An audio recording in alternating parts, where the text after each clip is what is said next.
In 1965, the Circle family acquired the Chapel Hill Golf Course and renamed it Skyline Golf Course. From 1977 to 1987, the Circle family developed the property and began to build homes. By 1987, over 100 dwellings were built. By 1989, the public country club was transformed into a private club and was profitable with over 400 active members.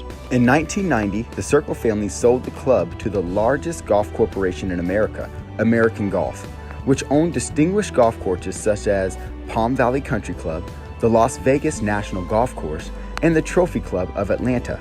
In 1997, Mr. Shapiras acquired the golf course from American Golf and the parcels of development ground. In 2005, Mr. Brockmeyer takes ownership of the golf course through an auction because of a bankruptcy from Mr. Shapiras and his Golf LLC.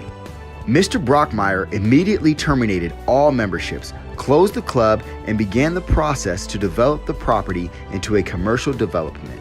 Dennis Circle and a significant group of homeowners filed multiple lawsuits against Mr. Brockmeyer, which goes on for several years, eventually leading to a state Supreme Court decision in the favor of the homeowners, and Mr. Brockmeyer losing the property to yet another bankruptcy. A big victory today for homeowners at an exclusive Douglas County development. Skyline Woods residents are celebrating a court ruling against a businessman who bought their golf course and planned to turn it into something else. The golf course's buyer, David A. Brockmeyer, seen here in court last year, closed the course and let it fall into disrepair as he made plans to develop it.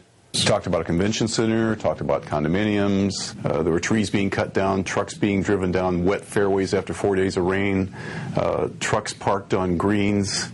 But that could change now. Monday afternoon, after months of waiting, a district court judge decided in the homeowner's favor. Residents say they're not only concerned about depreciating land and home values, but they're concerned about the safety hazards on these fairways as well. Clearly not watering. That was, we believe, one of the stipulations that was brought forward.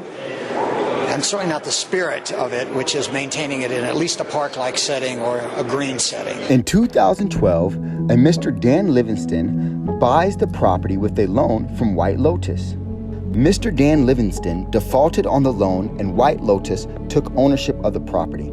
Dennis Circle has signed a purchase agreement with the White Lotus Group in the hopes of restoring the property to its original beautiful condition.